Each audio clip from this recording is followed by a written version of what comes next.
जब हम consumer behaviour या कंज्यूमर इक्विलिब्रियम की बात करते हैं तो इसको स्टडी करने के लिए हमारे पास दो मेथड्स हैं। पहला है कार्डिनल यूटिलिटी अप्रोच, जिसको दिया था एल्फ्रेड मार्शल ने, एंड इस मेथड के अकॉर्डिंग हम लेवल ऑफ सेटिस्फैक्शन या फिर यूटिलिटी को एक एग्जैक्ट नंबर में मेजर कर सकते हैं। एंड दूसरा अप्रोच है ऑर्डिनल यूटिलिटी अप्रोच, जिसको दिया था हिक्स ने एंड एलन ने, एंड इसी अप्रोच को हम इंडिफरेंस कर्व एनालिसिस भी कहते हैं। ऑर्डिनल यूटिलिटी अप्रोच के अकॉर्डिंग हम लेवल ऑफ सेटिस्फैक्शन या फिर यूटिलिटी को एग्जैक्ट नंबर में मेजर नहीं कर सकते, बट इंस्टीड हम अपने लेवल ऑफ सेटिस्फैक्शन को रैंक कर सकते हैं कि एप्पल को खाकर हमें ज्यादा सेटिस्फैक्शन मिलता है बनानास के कंपैरिजन में।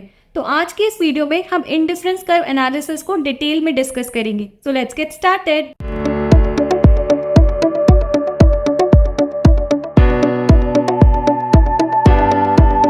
पहले समझते हैं कि इंडिफरेंस कर्व क्या होता है। Indifference curve is a graphical representation of various combination of two goods जिनको कंज्यूम करने से एक इंडिविजुअल या कंज्यूमर को सेम लेवल ऑफ सेटिस्फैक्शन मिलता है। तो हमारे पास ये 5 कॉम्बिनेशन है एप्पल्स एंड बनानास के, जिनको खाकर एक कंज्यूमर को सेम लेवल ऑफ सेटिस्फैक्शन मिलता है। इसका मतलब है कि अगर कंज्यूमर पॉइंट पी पर है जहां पर वो एक एप्पल और 15 बनानास खा रहा है, या फिर वो पॉइंट टी पर है जहां पर वो 5 एप्पल्स एंड एक बनाना खा रहा है, तो दोनों कॉम्बिनेशंस में उसको सेम लेवल ऑफ सेटिस्फैक्शन मिलता है। एंड एक इंडिफरेंस कर्व पर जितने भी कॉम्बिनेशंस होते हैं उन सबको कंज्यूम करने से इंडिविजुअल को सेम लेवल ऑफ सेटिस्फैक्शन ही मिलता है। इसीलिए हम इंडिफरेंस कर्व को इक्वल सेटिस्फैक्शन कर्व या फिर आइसो यूटिलिटी कर्व भी कहते हैं। नेक्स्ट हम बात करते हैं मार्जिनल रेट ऑफ सब्स्टिट्यूशन की। So it is the rate at which consumer is willing to substitute one commodity for another commodity such that कि उसका लेवल ऑफ सेटिस्फैक्शन सेम रहे। तो अगर हम ध्यान से देखें कि जब एक कंज्यूमर पॉइंट पी से टी की तरफ मूव होता है इंडिफरेंस कर्व पे, तो वो बनानास को सेक्रीफाइस करता जा रहा है एंड एप्पल को इंक्रीज कर रहा है। तो जब कंज्यूमर पी पॉइंट पर है तब उसके पास एक एप्पल और 15 यूनिट्स ऑफ बनानास है। अब कंज्यूमर ने डिसाइड करा कि वो पी से क्यू पॉइंट पर आएगा एंड इसके लिए उसको 5 यूनिट्स ऑफ बनानास को सेक्रीफाइस करना पड़ेगा सो दैट वो एक और यूनिट ऑफ एप्पल गेन कर सके। एंड क्यू पॉइंट पर अब उसके पास 2 यूनिट्स एप्पल की है एंड 10 यूनिट्स बनानास की है। वापस से जब वो क्यू से आर की तरफ मूव करेगा तो अगेन उसको 4 यूनिट्स ऑफ बनानास को सेक्रीफाइस करना पड़ेगा to gain 1 unit of apple, so that are point पर उसके पास 3 एप्पल्स है एंड 6 यूनिट्स ऑफ बनानास है। सो ऐसे ही जब एक कंज्यूमर पी पॉइंट से टी पॉइंट की तरफ आता है तो जितना यूनिट्स ऑफ बनानास वो पहले सेक्रीफाइस करता था to gain 1 unit of apple, वो रिड्यूस होता जाता है एंड इसी को हम मार्जिनल रेट ऑफ सब्स्टिट्यूशन कहते हैं। मतलब marginal rate of substitution of apples for bananas is the rate at which consumer is willing to sacrifice bananas to gain 1 more unit of apple such that कि उनका जो level of satisfaction है इस substitution में वो same रहे। MRS को इस formula से calculate कर सकते हैं, that is change in bananas divided by change in apple, या फिर हम लिख सकते हैं the unit of bananas या unit of one commodity जो consumer willing है to sacrifice divided by unit of another commodity consumer is willing to gain. Please note कि जो MRS है ये इंडिफरेंस कर्व का स्लोप होता है एंड जब हम इंडिफरेंस कर्व पे डाउनवर्ड मूव करते हैं यानी कि लेफ्ट से राइटवर्ड आते हैं तब MRS डिमिनिश होता है या फिर डिक्लाइन होता है। And because of this diminishing MRS जो इंडिफरेंस कर्व की शेप है it is convex to the origin. अब हम डिस्कस करते हैं प्रॉपर्टीज ऑफ इंडिफरेंस कर्व। तो सबसे पहली प्रॉपर्टी है कि this indifference curve it is convex to the origin. हमने पढ़ा कि इंडिफरेंस कर्व कॉन्वेक्स होता है because of diminishing MRS and marginal rate of substitution diminish करता है because of law of diminishing marginal utility. Second property है कि ये जो इंडिफरेंस कर्व है ये डाउनवर्ड स्लोपिंग है या फिर नेगेटिवली स्लोप्ड है जब हम लेफ्ट से राइटवर्ड मूव करते हैं। सो इसका रीजन है कि जो 2 गुड्स हैं एप्पल एंड बनानास ये इनवर्सली रिलेटेड है, इनका कंजम्पशन इनवर्सली रिलेटेड है। अगर हमें एप्पल्स का कंजम्पशन इंक्रीज करना है तो बनानास के कंजम्पशन को डिक्रीज करना पड़ेगा सो दैट जो हमारा सेटिस्फैक्शन है throughout the indifference curve वो सेम रहे। थर्ड पॉइंट है that high indifference curve represents a high level of satisfaction. Higher indifference curve represent करता है लार्जर बंडल ऑफ गुड्स जिसको कंज्यूम करने से एक इंडिविजुअल को ज्यादा यूटिलिटी मिलेगी in comparison to the combinations जो कि lower level of indifference curve पर अवेलेबल है। And this happens because of monotonic preferences. Monotonic preferences का मतलब है कि मान लो एक कंज्यूमर के पास 2 बंडल्स हैं। पहला बंडल है 5 बनानास एंड 5 एप्पल्स का एंड दूसरा बंडल है 5 बनाना एंड 6 एप्पल का।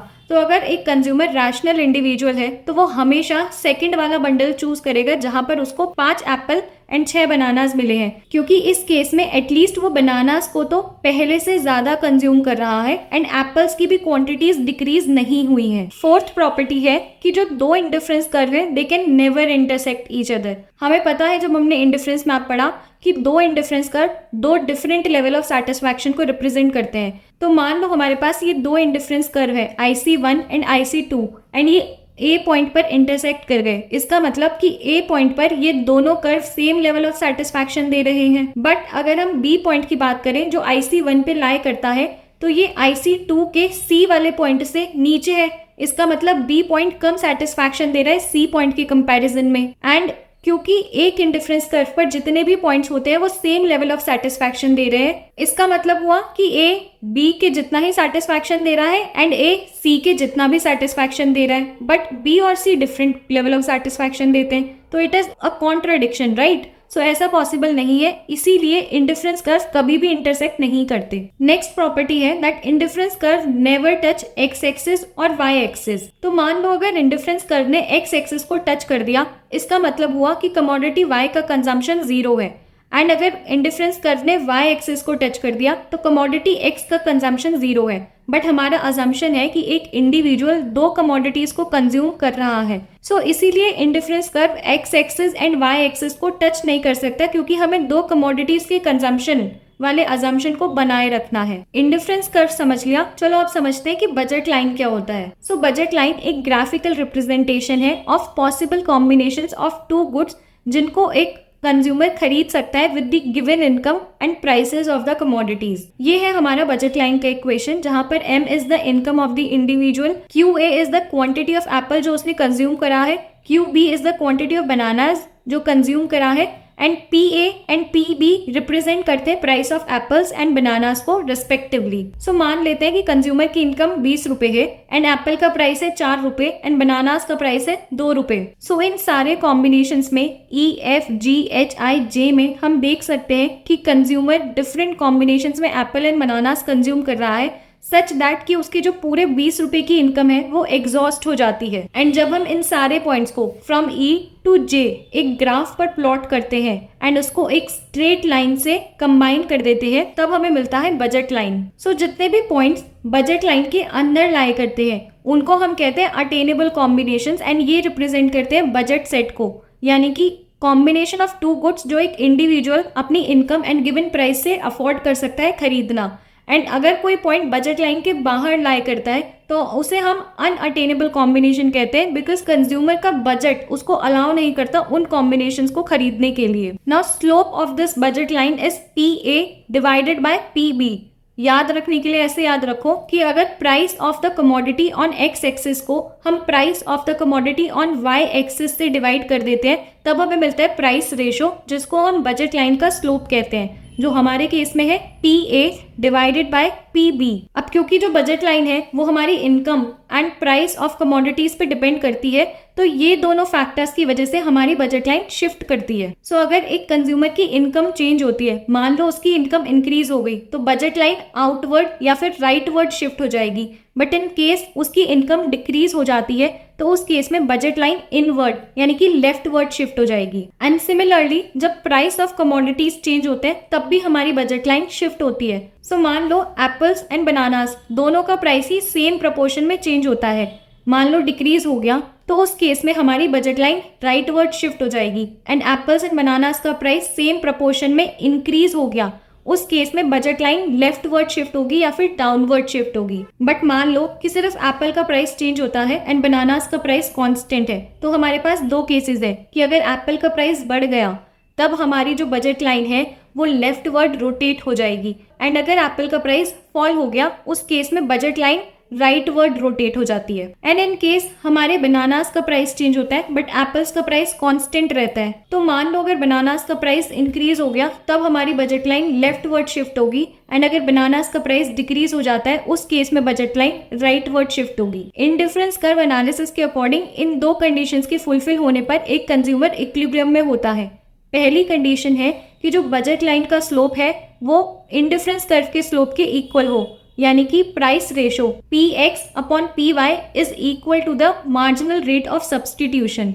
एंड सेकेंड कंडीशन है that indifference curve is convex to the origin. तो अगर हम इस चीज को डायग्राम से समझते हैं तो देखो ए बी हमारी बजट लाइन है एंड पॉइंट ई पर ये जो इंडिफरेंस कर्व 2 है IC2 ये बजट लाइन के टेंजेंट है। टेंजेंट का मतलब हुआ कि जो स्लोप है इंडिफरेंस कर्व का मतलब MRS वो बजट लाइन के स्लोप यानी कि Px/Py के इक्वल है। एंड इस पॉइंट पर क्योंकि इंडिफरेंस कर्व कॉन्वेक्स भी है ओरिजिन के तो हमारा जो कंज्यूमर है वो इक्विलिब्रियम में होगा। सो अगर हम इक्विलिब्रियम मतलब ई पॉइंट के लेफ्ट वर्ड्स देखते हैं तो हम नोटिस करेंगे कि जो हमारा इंडिफरेंस कर्व है it is steep in comparison to the budget line. Steep मतलब वो थोड़ा खड़ा है।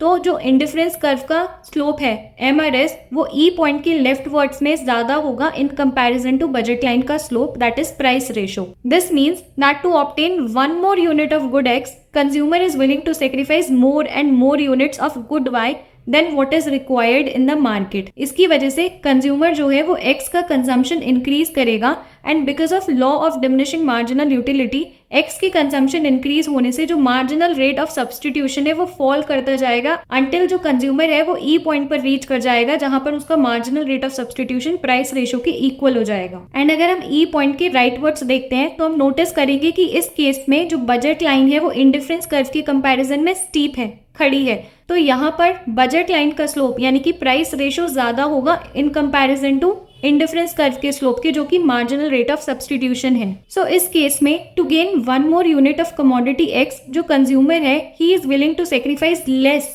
And less unit of commodity Y than what is required in the market, जिसकी वजह से जो कंज्यूमर है वो X कमोडिटीज को कम परचेज करेगा एंड Y कमोडिटी को ज्यादा। एंड इसकी वजह से जो मार्जिनल रेट ऑफ सब्सटीट्यूशन है वो इंक्रीज करेगा जब तक वो प्राइस रेशो के इक्वल नहीं हो जाता पॉइंट E पर। एंड फाइनली जो कंज्यूमर है वो ई पॉइंट पर आ जाता है। अगर ये वीडियो अच्छा लगा है एंड इसने आपकी हेल्प करी है तो consider subscribing to the channel and like this video. अपने फ्रेंड्स के साथ भी शेयर करना एंड अगर कोई डाउट है तो कमेंट्स में पूछ लेना। Thank you.